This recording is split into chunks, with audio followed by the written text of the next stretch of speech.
观众朋友们，大家好，欢迎收看杰森视角。2023年10月7日，以色列遭受哈马斯恐怖袭击，上千以色列平民被杀。5个多月后，3月22日，俄罗斯莫斯科遭受 ISIS 恐怖袭击，造成100多俄罗斯平民死亡。俄罗斯这次恐怖袭击发生在莫斯科的一个音乐厅，被屠杀的是准备看摇滚乐的俄罗斯民众。同样，去年10月惨案中，哈马斯针对以色列平民的一个主要屠杀场，也发生在一个以色列南部的音乐节上，数百参加音乐节的以色列平民被屠杀。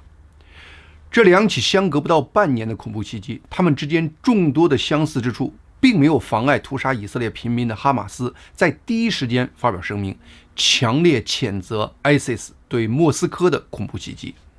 哈马斯在声明中宣称，奉至仁至慈的真主之名，我们伊斯兰抵抗运动哈马斯以最强烈的态度谴责针对俄罗斯平民的恐怖袭击。我们祝愿伤者早日康复。我们对俄罗斯人民以及这场悲剧中的受害者家属表示全力声援。哈马斯是以什么样的脑回路，迅速完成这样的逻辑转变的呢？这着实让我感觉一头雾水。莫斯科音乐厅的恐怖袭击发生后，俄罗斯政府发言人要求国际社会一起谴责这起恐怖袭击。众多国际机构和国家在第一时间谴责了这起恐怖主义的暴行，包括联合国、欧盟、美国、德国、法国、日本、印度、中国等等。但是在莫斯科恐怖袭击发生的同一天，3月22日，美国拜登政府在联合国安理会提出了一个提案，这个提案的最主要诉求是要求以色列在加沙地区立刻并持续停火。这个提案得到了安理会15票中的11票支持，但是却被俄罗斯和中共以反对票给否决了。主要原因是美国这个提案中要求联合国成员国一致谴责哈马斯的恐怖主义行为，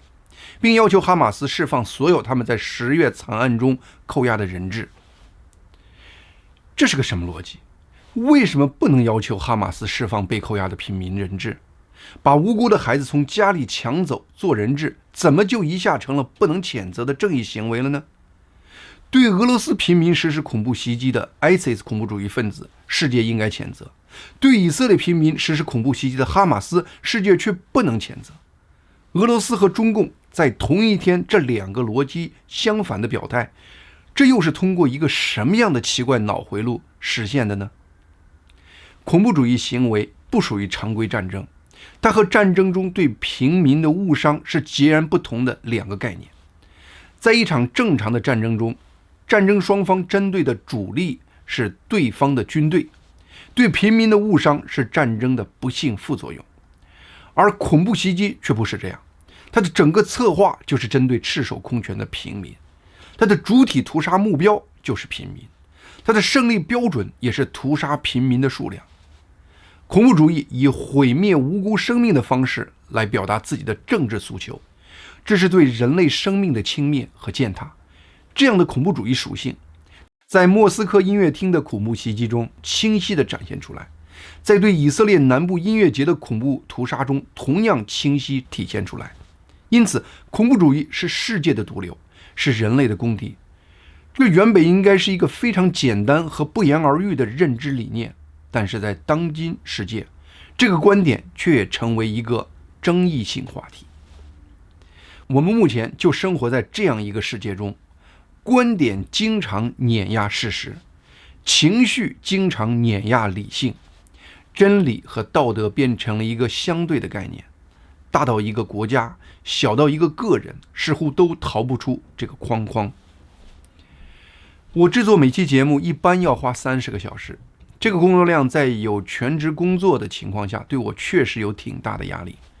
我一直在坚持的主要动力，除了大家对我的热情支持外，也是希望通过这个管道，我能和朋友们，特别是华语世界的朋友们，分享一些基于事实真相的、尽可能理性的分析和观点。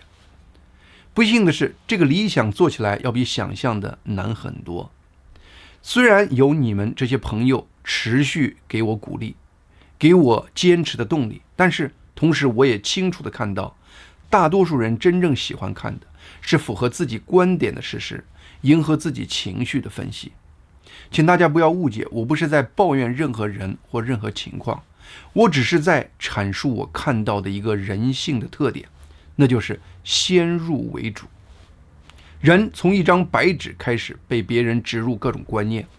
人的观念一旦形成，这些观念就经常反过来左右很多人的一生。任何人基于新的事实，想逃出自己早期的观念，都需要一种强大的心理力量。不幸的是，有这种意愿和认知的人少之又少，这就是人性的一大隐蔽弱点。从古到今，人性的这个弱点早就被很多强有力的人和机制看清了。到了现代世界，利用这个人性的弱点来控制人，已经成为这个世界的普遍现象。在西方民主国家，它的表现是左派势力逐渐渗透到教育、娱乐、媒体、政府、司法等各个社会机制中。在美国，在和美国传统理念的斗争中，左派用了100多年的时间，终于达到了目前他们完全占领这些领域的目的。这是我在过去这么多年研究西方历史和时政的一个真切体会。目前我们看到西方世界的种种怪异现象，那都不过是左派耕耘100多年后，现在开始进入他们收获季节的表现罢了。而在独裁国家，那就更直截了当了，他们以国家强权机制来从教育到娱乐再到媒体，直接按照他们设计的理念，全面塑造一代接一代的人。中共过去这2年对香港的种种做法，就是这个机制快速运作的一个直观表现。历史这门课程，很多理工男看不上眼，但是在对塑造一个社会的理念中，我几乎找不到一个比历史更加强有力的洗脑工具。选择性的忽略哪一部分历史，强调哪一部分历史，对某一段历史如何解读等等，都让历史成为一个最重要的洗脑工具。今年2月，普京破天荒地接受了美国著名媒体人 Tucker Carlson 的专访。在那个专访中，普京为什么在一开始就花了半个小时的时间，强迫 Carlson 来听他的版本的俄罗斯历史教育呢？因为普京知道，接受他的俄罗斯历史观的人将会不由自主地减少对他侵略乌克兰的荒谬逻辑的抵触情绪。他是在用对历史的解读来塑造一个扭曲的现实认知。很多人因为习近平的小学学历而经常嘲笑习近平的认知能力，对于这一点我很不认同。我本人博士毕业，我周围接触的人也大多是博士学历，我很清楚学历和人的认知水平没有太大的相关性。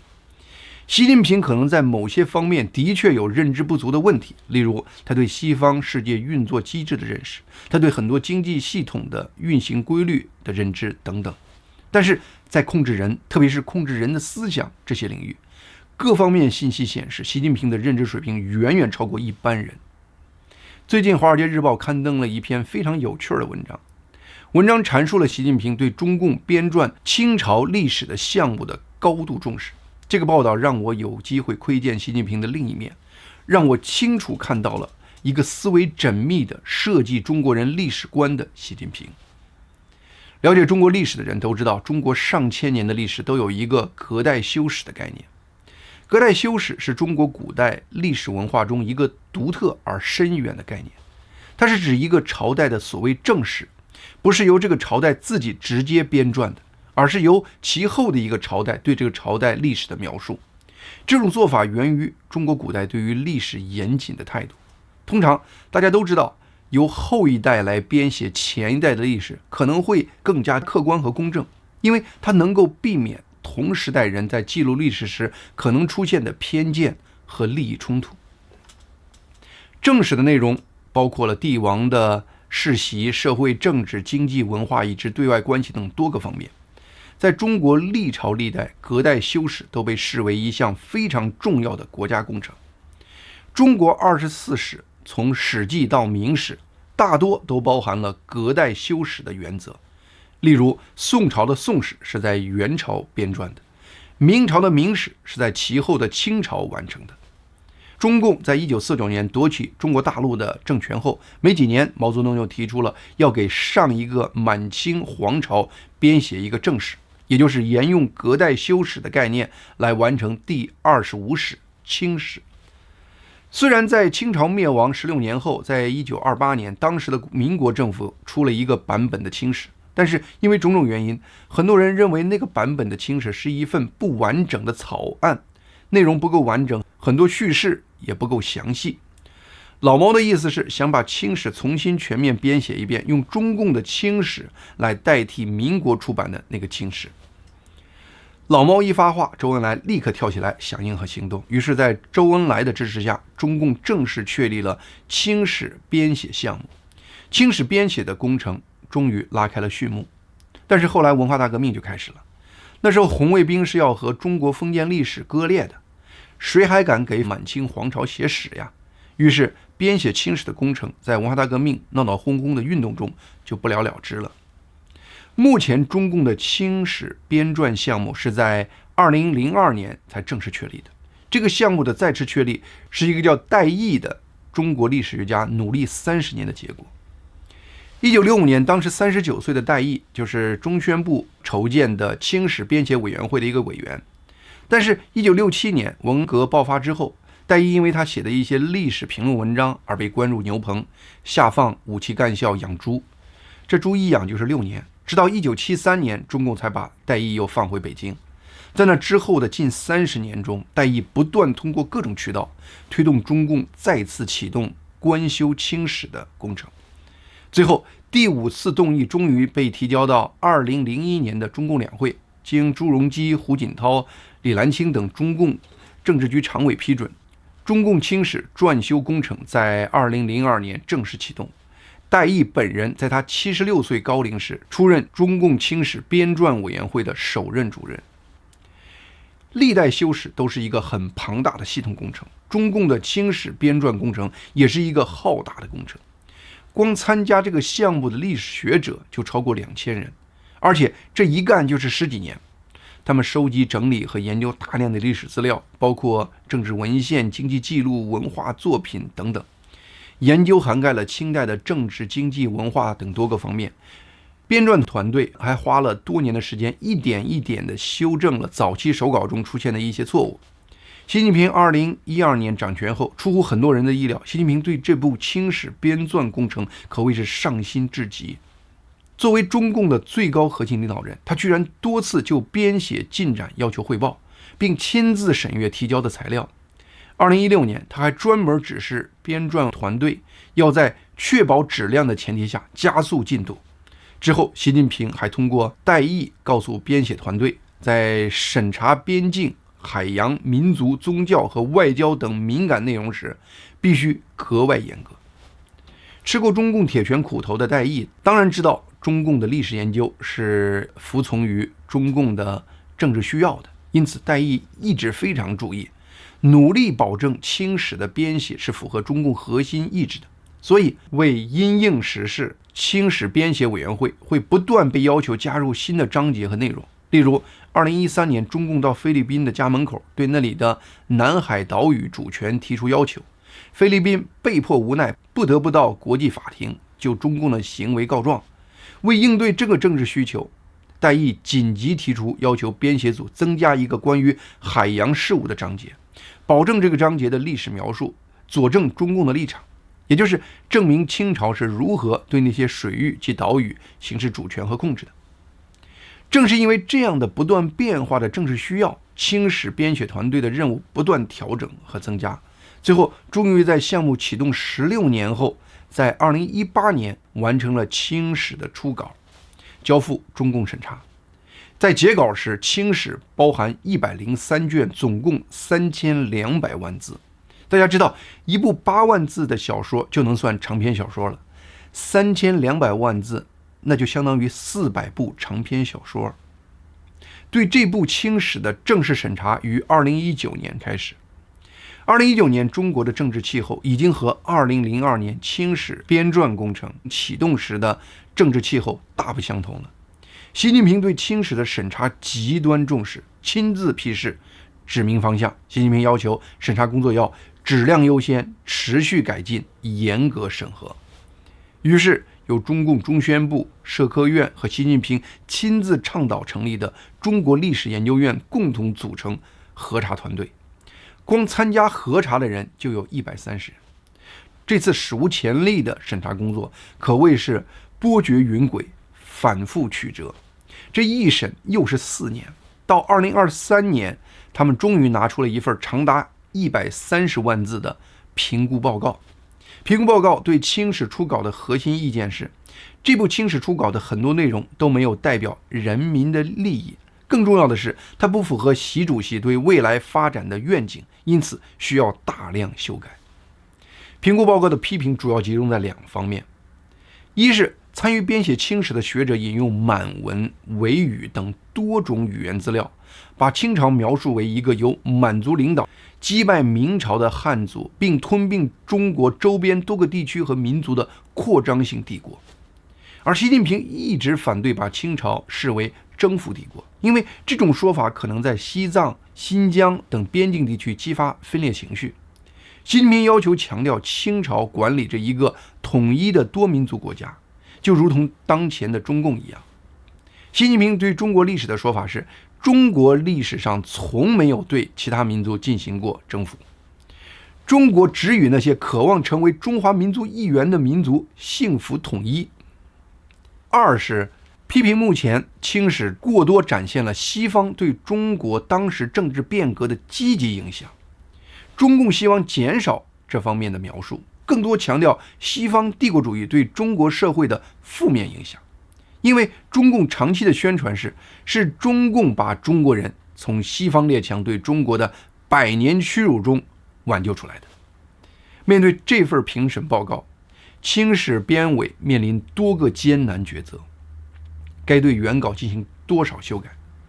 另外，如何引入新的历史学者加入编写团队等等。因为随着时间的推移，参与编写的几位资深学者相继去世。这个评审报告出来时，戴毅已经是97岁了。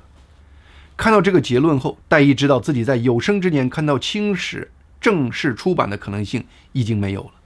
一生追求，付之东流。数个月后，戴毅在2024年1月去世了。哈佛大学的中国历史学家和清史专家艾利约特说，在这部清史巨著的编写初期，他与项目的几位主要成员见过面。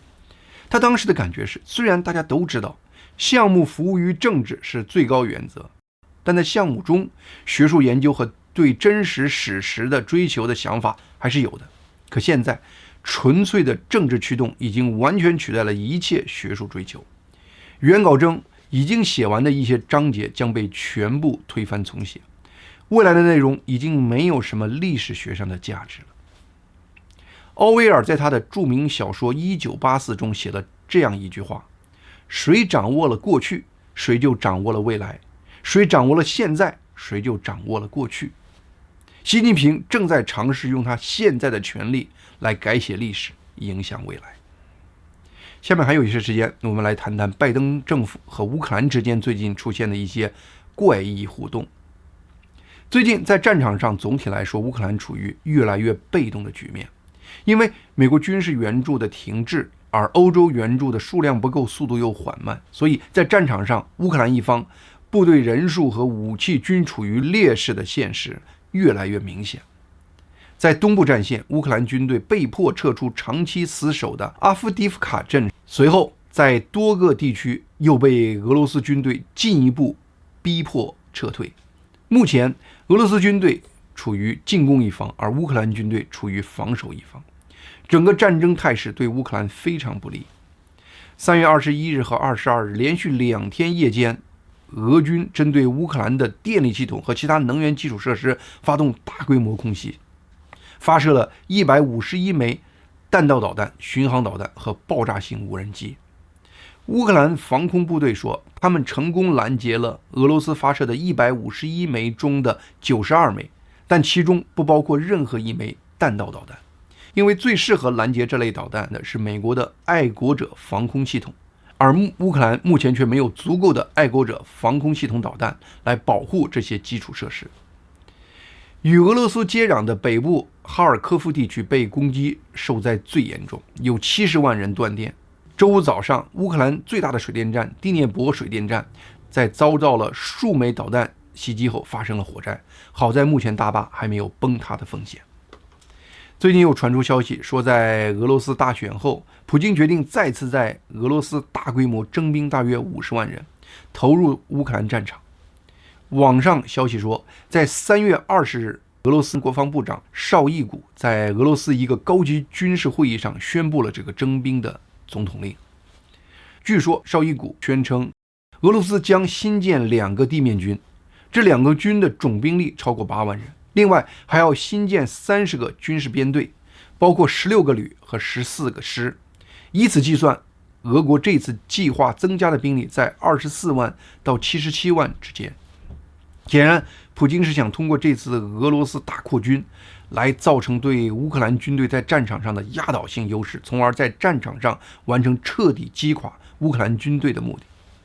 其实去年乌克兰军事情报部门就警告过，说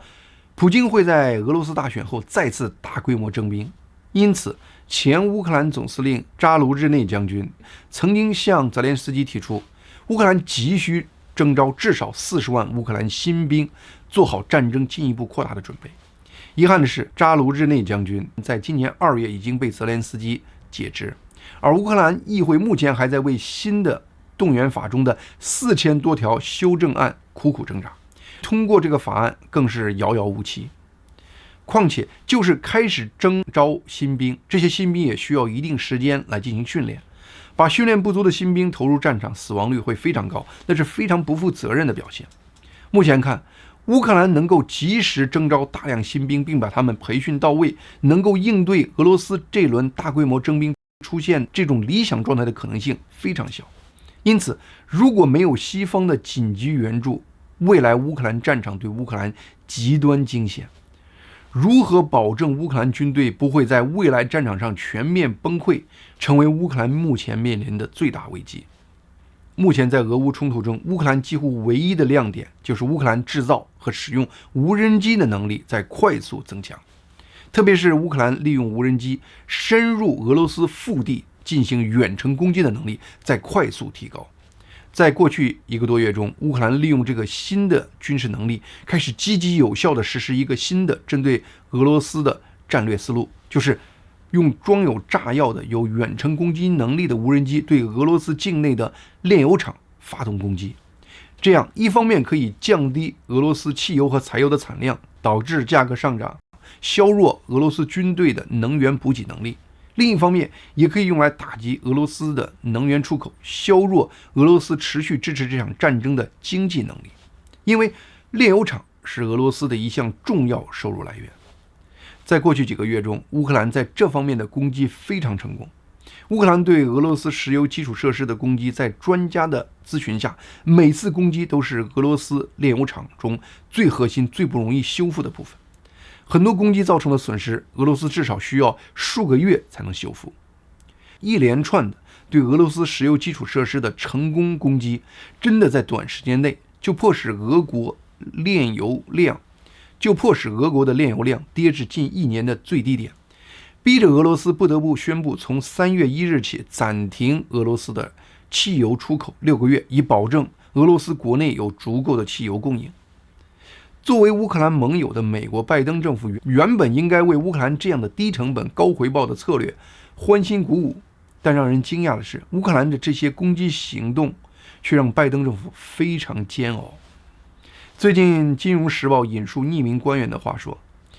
拜登政府在相当长一段时间都在警告乌克兰，让他们不要在俄罗斯境内进行大规模打击。最近，拜登的国家安全顾问沙利文在访问乌克兰时，再次明确敦促基辅不要攻击俄罗斯的炼油厂了，说这样的攻击可能会导致全球油价上涨，而那是拜登非常不愿意看到的结果。有人会问，目前欧美国家几乎都停止直接从俄罗斯进口能源产品了，为什么俄罗斯能源产量降低还会影响欧美的油价呢？其实能源市场是全球性的，在世界范围，能源的生产和消费应该是基本平衡的。当欧美停止购买俄罗斯原油后，俄罗斯的原油产品现在主要是流向中国和印度、土耳其等这些国家，而原来给中国大量卖能源的中东的能源，现在主要是卖给了欧洲，也就是欧美对俄国的能源产品的抵制的结果，只是把世界买卖关系重新组合了一下。但是如果俄罗斯的能源生产真的因为乌克兰的攻击而大量减少，那么现在从俄罗斯买能源的中国、印度等国，可能就不得不开始和欧洲一起来抢购中东甚至是美国出产的能源了。这就是会引发欧美的能源价格上涨。事实上，俄罗斯暂停柴油和汽油的出口后，目前已经导致了全球柴油和汽油的价格的上涨。今年是美国的大选年，美国能源价格平稳对当前执政的拜登至关重要。美国很多地方离开汽车根本没法生活，因此没有比汽油价格大涨更让美国人每天关注和恼火的事情。另外，近期能源价格相对平稳，致使美国通胀一直在缓解。美国商业界因此都指望美联储会在今年后期开始降低利率。如果因为能源把美国通胀再次激荡起来，从而影响了美联储的降息，美国经济还能在目前的高利率下坚持多久呢？谁也不知道。如果因此而引发美国经济进入困局，那就可能成为美国人在大选前用美国国骂 F 拜登的另一个理由了。拜登政府原来说好的对乌克兰的军事援助无法兑现，因此造成了乌克兰目前不得不面对国家存亡这样的生死攸关的时刻。拜登政府在这个情况下对乌克兰提出这样的奢侈要求，其实是非常愚蠢的做法，几乎是在告诉乌克兰，我们美国人的心情，我拜登总统的总统位置比你乌克兰的生死存亡更重要。泽连斯基的助手米波多利亚在电视上被问及美国这个要求时，强忍着没有直接对拜登政府爆粗口。不过米波多利亚明确表示，经过2年的大规模战争，没人能对乌克兰指手画脚，告诉我们该如何打这场战争，并强调乌克兰有权摧毁俄罗斯的战争工具。我在上期节目中谈到了拜登政府是如何在以色列对加沙的战争中成为世界级别的冤大头的。